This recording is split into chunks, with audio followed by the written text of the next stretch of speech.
What's up, guys? My name's Scotty I, and this is Heston Russell, and we are on the Voice of a Veteran podcast, and I have an epic topic to talk about today, my friend. All right, hit me with it. Culture. It's a big topic. So can you shed some light on culture? And there's different levels of culture, and we're going to get into that, I'm sure. Yeah. But specifically the latest one that's just hit the media. Media today, I think, at the moment, culture's always been a hot topic. I got out of the military at the start of last year and actually quickly established that two of the key skill sets I could bring. One was actually being professionally trained as a leader, and two, my sort of understanding of culture. Like I told you, mate, as you know, the last couple of years I was allocated to the Special Forces Training Centre, and as a part of that, 2016 was restructuring our selection course to develop ways in which we wanted to quantify and assess and draw out emotional intelligence and character attributes, as opposed to too much reliance on those physical attributes. And there's a huge body of work there. But culture, we've got the Burden Report saying that there was this culture of cover-ups. And even at the end of the Burden Report, there's an ethical leadership study. And this warrior culture, dirty phrase, what does that mean to you? I was going to ask you, I think there's a lot of misunderstanding with the word culture anywhere, because you and me have both worked in the corporate sector, and you and me both share the same history in special operations. Yep. And I think that word it's got a different view for every single person that says it. Absolutely. Culture and leadership are two very easily and very lazily used things in order to, in my opinion, mainly affix blame or basically just provide excuses for things. I've spoken to you before about, leadership and being a leader. The elements of being a leader are authority, leadership, and management. And the most laziest form of leadership is simply relying on authority. And the same goes for culture.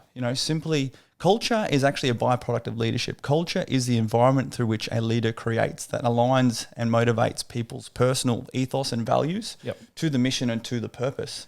And where culture goes awry is because there's been a breakdown of leadership. People don't understand why they're doing what they're doing. So then how they do it, their personal conduct, if it's not already aligned to the values of that culture, goes awry. And I was going to say that's a shared value list, right? Yeah. So those values are known to the team or known to the environment, right? Absolutely. It's shared and it's agreed to and it's accountable to. It's like a set of rules. Where we come from, you know it yourself, mate. I want to dive this into you as well. I keep talking about that time in 2012 where the true test of culture is in crisis. And, my deployment to Afghanistan in 2012, 67 missions over a 5-month period, the equivalent of one every second day going out. And as you know, mate, we didn't go out on pleasant patrols. We went out to capture and kill known insurgents into places where we had lost commando warriors beforehand, where we had threats that were both seen and unseen and changed between the blink of an eye. And watching the guys go out there and do that and do so in a way where they never feared for their own lives because they knew each other had their back, because they knew why they were doing what they were doing was bigger than them. And getting to see that agreed set of values that wasn't spoken, it was practiced. Exactly. And you're drilled in it through your commando selection process, so you know what's coming. Yep. You don't even, you're assessed on whether you have those values, but there's also a set of values and responsibilities with the unit that you're trialing for, right? And then you get selected, so that just ingrains it even more. Absolutely. I would definitely want to jump onto that, and I would just want to, this warrior culture piece. We're trying to demonize this word warrior culture, and it feels like it's getting negative. I'll be damned if I allow the future generations of Australians to believe that anything to do with a warrior culture is terrible. We need warriors. And the modern warriors, we have our Defence Force talking about the strategic soldier. The modern warriors know how to be a warrior on the front line and also a warrior back home, a warrior of the hearts and minds and a warrior of the physical and mental campaign as well. And we're really starting to get so black and white and one-dimensional in that. We're not actually giving our soldiers, sailors, airmen and women and officers the respect that they can actually appreciate, that they know how and when to apply these things. And where culture goes awry is because leadership has not been effectively practiced or held accountable. And we are seeing that in this report, in this Burton report. We are seeing breakdowns of culture, and at the same time we are seeing recommendations that state that the senior hierarchy did not know what was going on the ground and happily accepted as such recommendations. And as a leader, if you want to know what is happening on the ground, you find out. Right. You hold yourself accountable because you're accountable to those that you are accountable for. Now, when you start to say that there are breakdowns of culture, it has to come back up to you. And when you start reaching down to try and inject changes into that culture from your perception up above, you've already lost it, because culture permeates from leadership by example from the top, Yep. and then is absorbed from the bottom, and it should meet. And where it doesn't, there is a misalignment of values, Yep. there is a discrepancy in the purpose, and there is a lack of accountability Culture somewhere. isn't something that can be cultivated overnight either. Culture is something that it takes practice and it takes management of, right? Yeah. So you can't just make a change and flick a switch and have this cultural injection, whether it be positive or negative. Well, the most dangerous thing you can do is try and conduct overnight patchwork to Yeah. culture. You know, the amount of times I walked into a corporate space giving a talk and said, hey, who here wishes that they could buy culture? If I said, hey, we'll give you a perfect culture, how big would that checkbook be? You could imagine, you know, the number one issue that people face in business is actually not the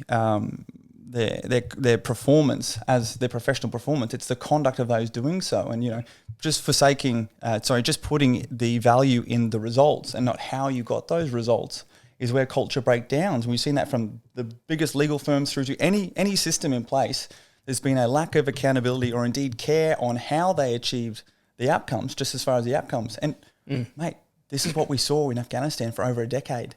As I've stood up and said before, we were measured on how many bad guys we removed from the battle space, how many people we killed, how many networks we disrupted, who was there focusing on how we were doing, or even why we were doing that. As all these questions come about, why were we in Afghanistan? We know what we did was effective.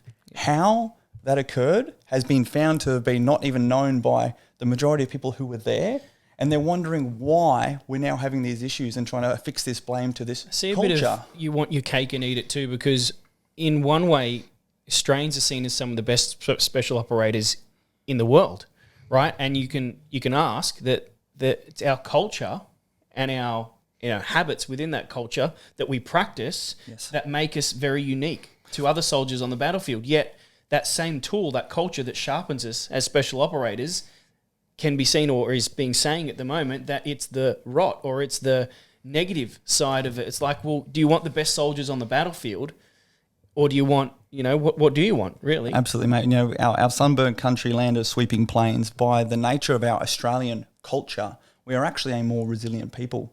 And at the moment, and the reason why I really want to step up to this conversation with you is because our military, and particularly within our special forces world, I hold my hand on my heart knowing that they truly are some of the very best representatives of our Australian people and should be excelling in those careers outside of defence. And as we've spoken about, that's that whole transition piece where people like yourself and myself were able to almost fall through the cracks. And at the moment, I am able to stand up and just literally apply those things that I was taught through my professional military training about the value of making sure that individuals feel value, have vision and purpose, and being able to demonstrate authenticity by example. I'm already being able to provide some hope to those people who are watching and listening, because the conversations are real, and the need is very real. And the Australian public has this bottled up support for our veteran community. And the Australian public actually knows what is and isn't culture. And what I want to really make sure is that these conversations, such as attacking our military warrior culture without leadership as the ultimate accountability and byproduct of that, through to the article in today's paper talking about the plan forward in order to remove this alpha maleism from special forces, is to put more females in there. And, this is a subject that a lot of people will shy away from, mate, but I need your help pulling this out of me here, because back in 2016, we've got some notes, need to stay on topic here. No, back in 2016, I came back from a year, the previous year, working over within the US Special Forces, where the Rangers actually, the 75th Ranger Regiment actually opened up their selection course to females for the very first time. And it was incredible to be a part of that. We're talking a hyper alpha male society over there, so much so that I was there in a giant town hall meeting with about 500 Rangers, including, the regimental sergeant major and all these other, Warrant Officer Class 1 equivalents. And I remember one of them standing up at the end of this very lengthy discussion.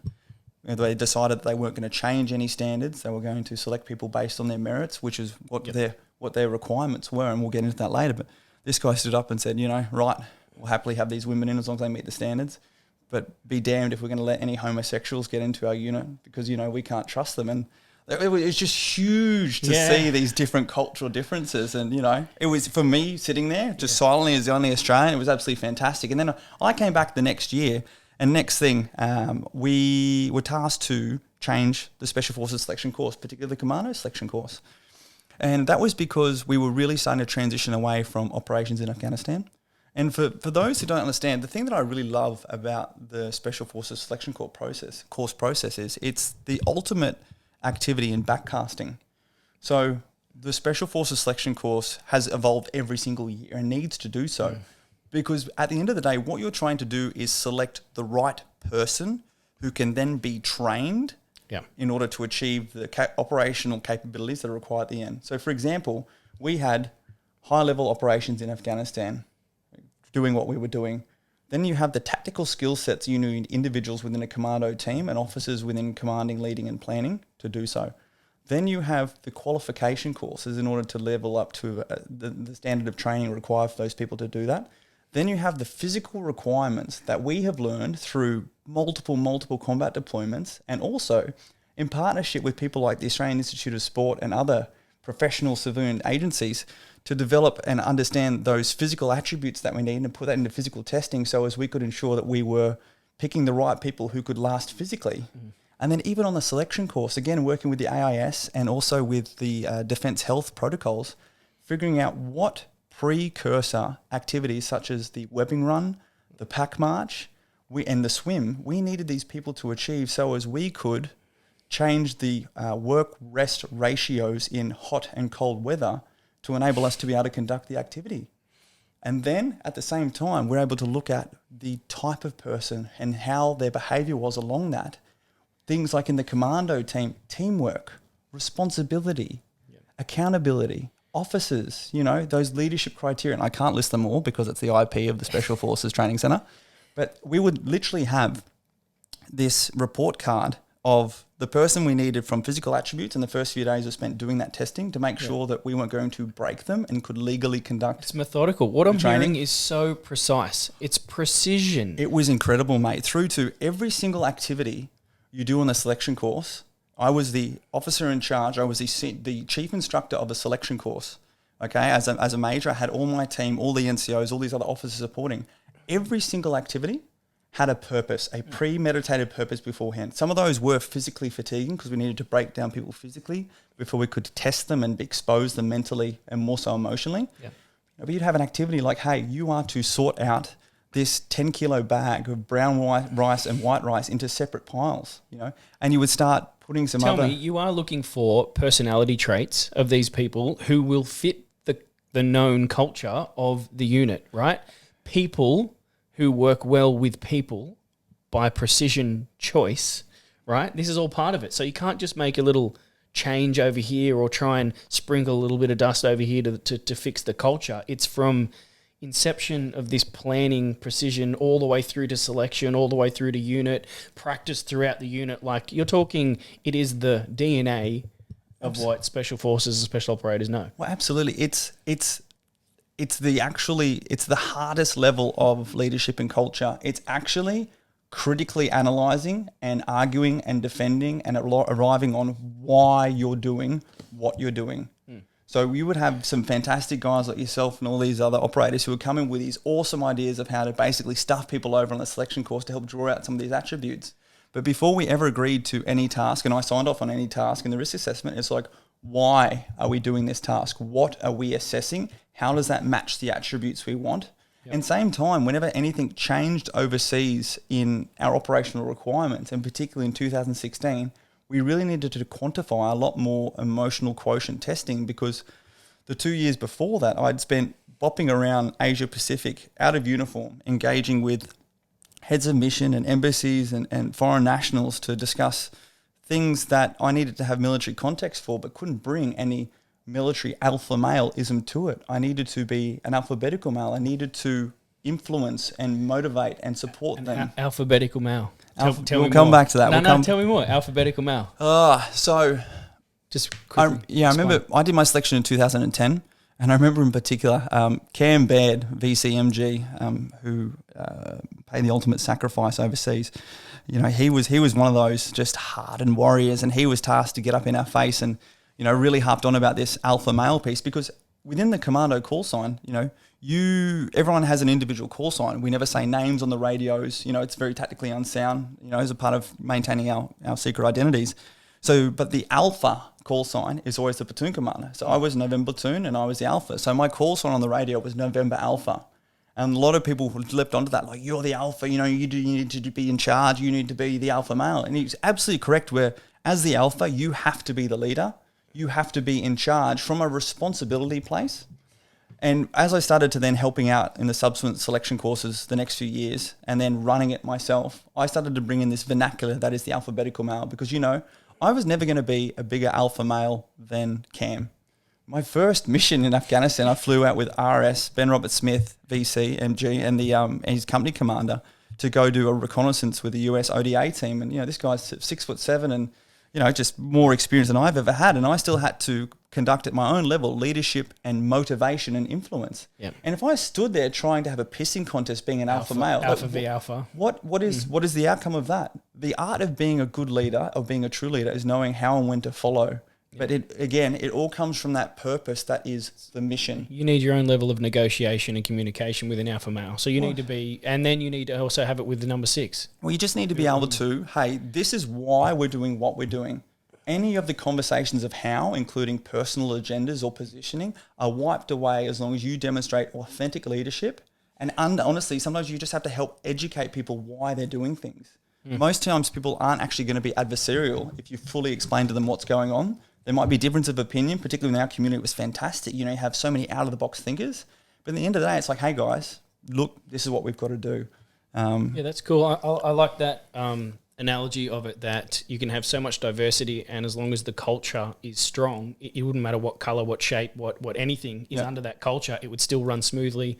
It would still operate as what it needed to be. Absolutely. And that's the key thing for me is that is actually the hardest form of leadership. The hardest form of leadership is actually to take the time to help align people to understand intrinsically why they're doing what they're doing. And in doing so, actually understand who they are, potentially what their motivations are in this, what their personal ethos and values are, so they feel valued along that process. The easiest form of leadership is, unfortunately, what we have seen lately, is to stand up and stand behind your authority and wield it as a weapon of entitlement. The easiest way people will say is, that's hard to do. Sometimes people just need to shut up and do what they're told. They do. But it's so much easier for them to do that when that comes from a bedrock of mutual respect, because you've taken the time to actually teach a man to fish as opposed to telling him to catch that fish. And then the same thing when you're talking about diversity, the easiest form of diversity is to focus on superficialities in order to assume that will lead to diverse outcomes. Yep. And I faced this again 2016 with the selection course, when I was told that we had to have a certain quota of females start the selection course. Now, honestly, for me, mate, the sky is blue, and I am open to all conversations, because one of the greatest realizations for me in this whole diversity conversation was actually where you came from, the Special Forces Direct Recruitment Scheme.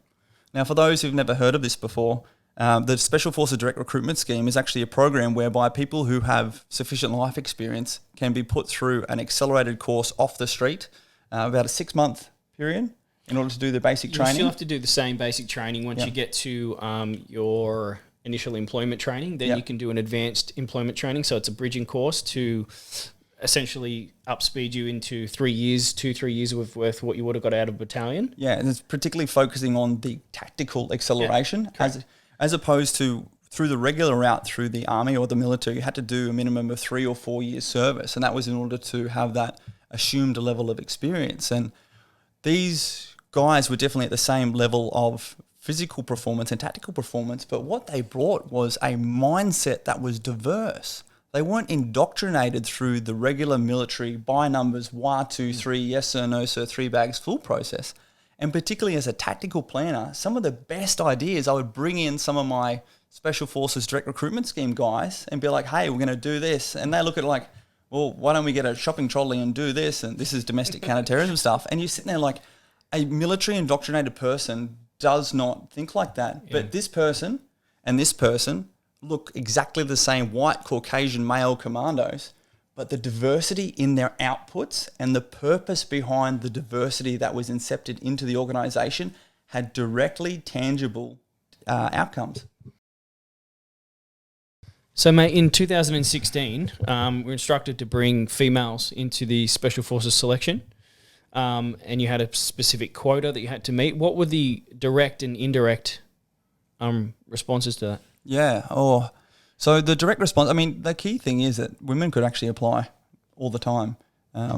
The immaturity in the selection course process was actually the identification of appropriate roles for women within Special Forces.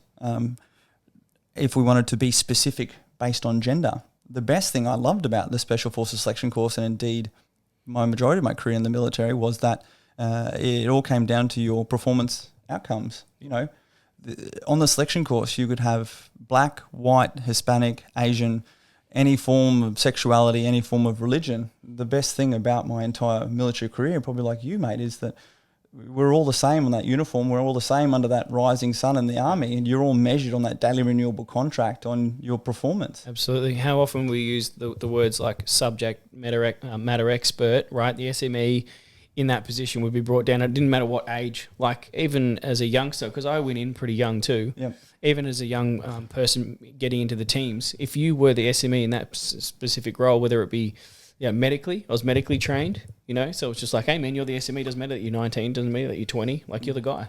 Absolutely. And my key issue with this, and this is where I'm kind of horrified by reading things like the conversations about bringing any form of individual discriminatory aspect into trying to fix culture, let alone focusing on that in general, talking about warrior culture, these conversations about culture and fixing it with these patch fix solutions is actually, the impact of those is more detrimental to culture. So for example, in the conversations about making mandatory quotas for women within the selection course back in 2016, there were so many, as you would know, within Two Commando, there were so many females who actually were our support staff, from the legal officer, the S1, through to within each and every company. There were so many particular specialist positions that were actually filled by females. And I remember going and having conversations with them at the mess or whatever, and they were so outraged that first and foremost they were being undermined and essentially being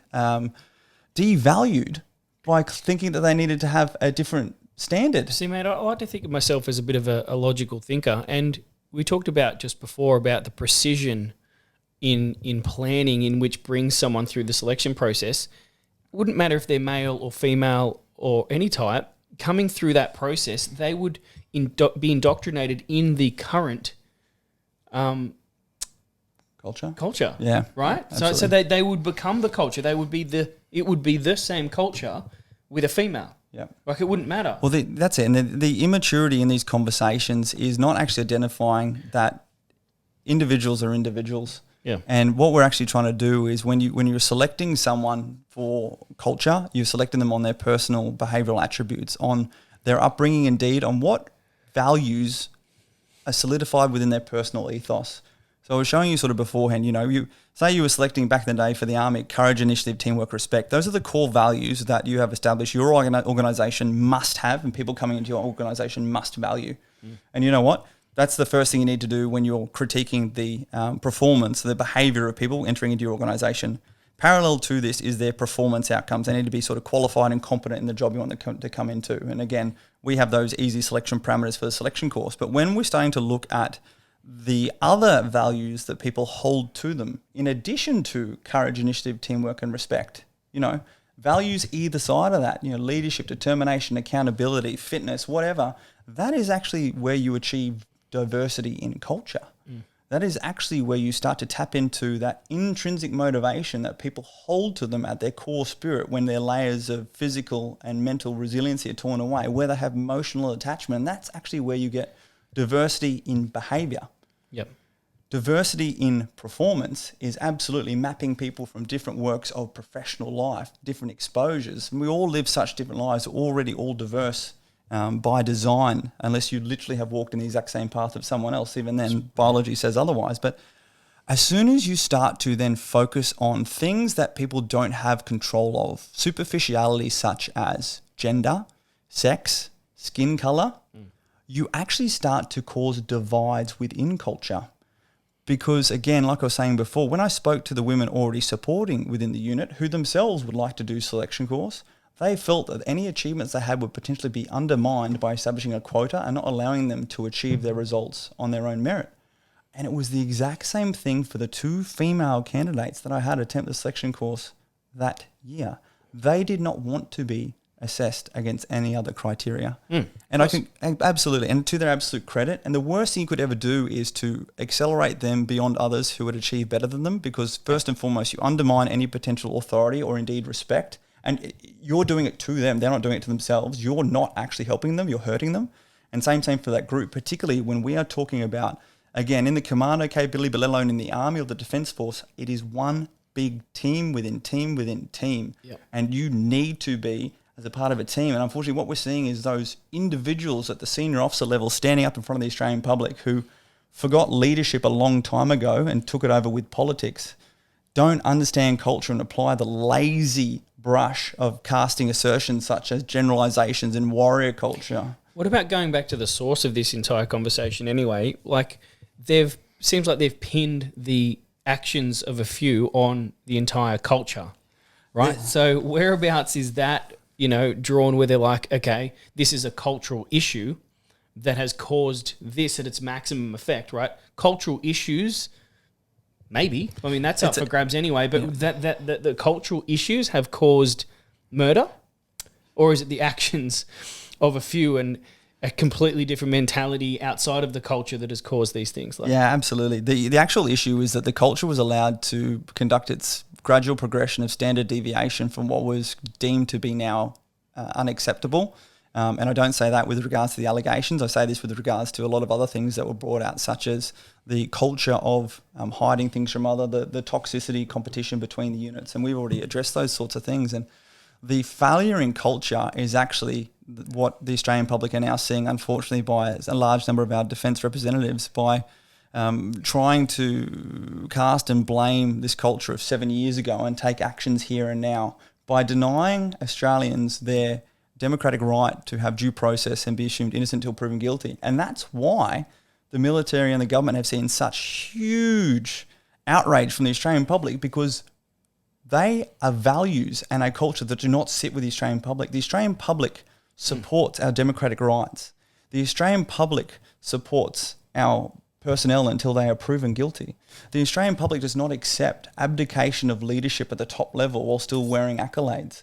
So what is actually the kickback now being seen is actually true Australian culture that underpins all of us being thrown back. And unfortunately, the senior hierarchy need to sit down and recalibrate themselves to be responsible in their leadership and actually understand what is the true high performance level of culture, not these lazy general assertions. We unfortunately did a disservice and I believe lost a few of those women who, we didn't need to put through the entire Special Forces selection course and the entire reinforcement cycle. We didn't need some of those people. I didn't even for example, mate, my SIG, my medic and my JTAC, I didn't need them to be fully beret qualified commandos. I needed them to be amazing SIGs, medics and JTACs. I needed them to undergo the rudimentary level of training in order to ensure that their own force preservation and also looking after my back while I was running around was required. But in the last couple of years where I was at the regiment, they changed the ECN grading qualifications that there were no more of these non-qual positions. And if they wanted to stay, they had to go and do selection course. And, I had my SIG was fantastic and he always wanted to go do the selection course. Did that end up leading to like a lack of those job role specifics like manning? Do you know what I mean? Like were there less and less positions being filled when you needed more capability? Absolutely. And what happened was there was actually the ramifications of that were actually like they lost pay and allowances. There was a whole restructuring. But I said to him, he could have passed the selection course, and he was the right guy and he was so good at what he did. And I was like, it would have taken him a whole year to go and do that selection course and training. And I just had to sit down and said, hey, mate, you can do this and you have my whole blessing, but the capability I need right here and now is you as my SIG. We're about to deploy overseas, we're about to do this. And how sad is it that we got to a system that was that focused on superficialities, even in qualifications that were irrelevant to operational outcomes, that we were forcing these sort of decisions and having these ruptures within our culture, let alone when all of a sudden we're starting to say, right, the fix is we need to have this many women. Like, are we going to say we need this many gay people, these are, we can go into these conversations where Where's that been trialled? Because like I said, I think logically, like where is that alpha male culture being injected with females to a success that we're modelling off? Or is this just someone's like pluck of an idea and we'll give it a go? The issue for me is, mate, we're focusing on what we're doing, not why we're doing it. Yeah. This is what I have really appreciated even in 2020 in the Australian society. We have moved through and worked through and uncovered so many things we've had to work through, from Black Lives Matter movements in the US, here in Australia, appreciating that all people need to be treated equally. Then all of a sudden what we continue to default back to is looking for these superficialities, discriminating factors, and trying to say that we need to focus on them more in order to achieve what I call lazy diversity. We actually need to focus on the true fabric, the emotional fabric, the values and the ethos of individuals, and how we put them together, how we apply intelligent leadership and actually develop these people up to being a culture and a capability that is looking forward, not left and right and looking for differences. The true leadership and the true test of culture is aligning people on purpose, not on what they're doing and how they're doing it with each other, but why they're doing it. And as you know, mate, be that personal resilience. When you know why you're doing something out on a mission, if you roll your ankle, if you are hungry, if you're tired, if you're fatigued, you don't worry about those small things that impact you, because you're worried about supporting the team and supporting the mission. Yeah. Same goes with culture. If you're getting people to focus on their individual aspects, then you're starting to cause a divide back down here. I tell you what, I'm going to add this last little bit in here. What I'd love to see, and whether it's a cultural fix or not, but I just some more focus on this cultural element, is it being so strong that it continues post-military service. Because what I see going wrong, and I've felt, myself after a life in the military, is that a lot of those cultural things turn from a good thing to a bad thing out here, right? The way that you are with your team on that side of the fence versus when you're out of the team, it being a bad thing, because those same things that normally uphold how you turn up, how, your skill levels and everything are addressed, just totally changes out here. Absolutely. What I'm seeing at the moment is defence creating problems where there are none. The Australian society has actually already accepted, everything from gay, lesbian, transgender, everything else in between, equal rights for men and women, and there's still a lot of work to be done there. But what I really felt as a society in 2020, we are starting to push past so many of these superficial boundaries. And then all of a sudden I'm reading these things where, again, we're looking at a report from 7 years ago and putting towards solutions today that focus on discriminating factors of individuals as opposed to individual performance, behaviour and individual culture, ethos, values. We're not providing intelligence to it, we're providing potential knee-jerk reactions to it. And that's where I actually see defence should be leading Australia in our performance, in our conduct, in our culture and what we do. And there's always work to be done because, again, defence is where you really get exposed to that hyper life and death type stuff. And that's where true colours can be shown individually and collectively. And if we are sort of taking a step back in defence by telling the Australian public that the fix for our culture is to focus on discriminating factors that aren't even of people's choice, we've already been divisive in the Australian public. And we've already seen that. We've already seen the rift our senior commanders have caused in the release and handling of this Brereton report with the Australian public. I don't want to see it. I don't want to see it continue. I want to see common sense prevail. And I want people to actually appreciate we're already there. Stop focusing on things that you're actually turning into problems. Yeah, for sure. Any further notes on culture? I think that's it, mate. It's such it's a huge conversation. I think the key thing for me is wanting to help people understand culture and leadership. There are different layers and levels to it. The laziest thing is to try and look to find labels and solutions from the bottom up and the top down and rely on authority as opposed to leadership by action, practicing what you preach, understanding that individuals are emotionally regulated and need to feel valued. And the best thing you can do for any culture is align people to a true and authentic purpose and hold yourself and them accountable along the way and lead by example. Until we start focusing on outputs, as opposed to inputs, we're going to be stuck with a mess in the middle. Couldn't agree more. There you go. Good hustle. Thanks for the chat, Scotty. You're welcome. Thank you. Thanks for listening to the Voice of a Veteran podcast. We really hope that there were some key takeaways that might help you, be they relatable, be they aspirational. But we're not just here for your entertainment, so please make sure you remember, move on and action from here. And that's it, guys. If you've heard something here today that has truly helped you, it's our duty to share that information with as many as we can. Support is about being proactive, and that's taking action to better our own lives as well as the lives as many mates as we can.